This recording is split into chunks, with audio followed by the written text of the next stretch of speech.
And to and crypto विकेंद्रीकरण की तत्काल मांग। क्रिप्टो जगत को हाल ही में वेब 2 बुनियादी ढांचे पर अपनी लगातार निर्भरता की याद दिलाई गई, जब क्लाउडफ्लेयर नेटवर्क में रुकावट के कारण कॉइनबेस, लेजर और ब्लॉकचेन.कॉम जैसी प्रमुख प्लेटफॉर्म बंद हो गए, जबकि कई ब्लॉकचेन विकेंद्रीकृत सर्वसम्मति तंत्र का दावा करते हैं। इस घटना ने, जो पिछली अमेज़न वेब सर्विसेज विफलता के समान थी, एक महत्वपूर्ण कमजोरी को रेखांकित किया। उनके फ्रंट-एंड इंटरफेस और स्टोरेज लेयर्स केंद्रीकृत एकल विफलता बिंदु बने हुए हैं।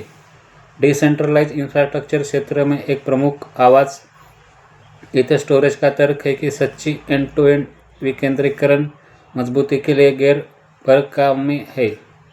जैसा कि एक प्रवक्ता को समझाया, कोर ब्लॉकचेन को वैलिडेटर और स्मार्ट कॉन्ट्रैक्ट्स के माध्यम से विकेंद्रीकृत करना केवल आधी लड़ाई है। पूरे स्टैक पर फिर से विचार किया जाना चाहिए, जिसमें remote procedure call, DNS API, indexing और स्टोरेज जैसी महत्वपूर्ण घटकों तक विकेंद्रीकरण का विस्तार किया जाना चाहिए। इथर स्टोरेज, फाइलकॉइन, आईपीएफएस के माध्यम से और आरवेब जैसे प्लेटफॉर्म इस संक्रमण के लिए आवश्यक विकेंद्रीकृत एचटीटीपी और स्टोरेज समाधान सक्रिय रूप से बना रहे हैं। फाइलकॉइन ने इस खतरे को उजागर करते हुए कहा, एकल क्लाउड प्रदाता पर निर्भर रहना किसी भी ऐसे समाज के लिए सीमाएं पैदा करता है जो डेटा तक स्थिर पहुंच निर्भर करता है।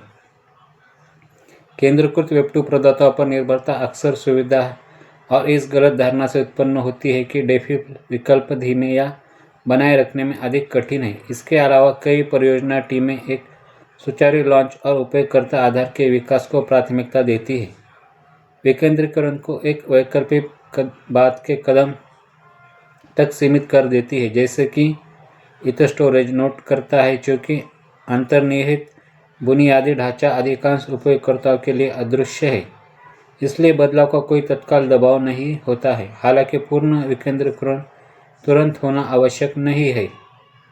महत्वपूर्ण यह है कि परियोजनाएं जानबूझकर अपने रोडमैप को इस दिशा में संरेखित करें। जैसे जैसे परिपक्व होते सभी लेयर्स में केंद्रीकृत निर्भरताओं को धीरे धीरे हटाए जाए।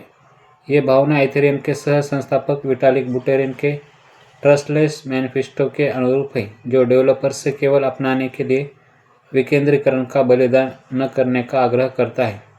चेतावनी देता है कि एक एकल होस्टेड नोड को एकीकृत करने से भी एक संभावित चेकपॉइंट बन सकता है।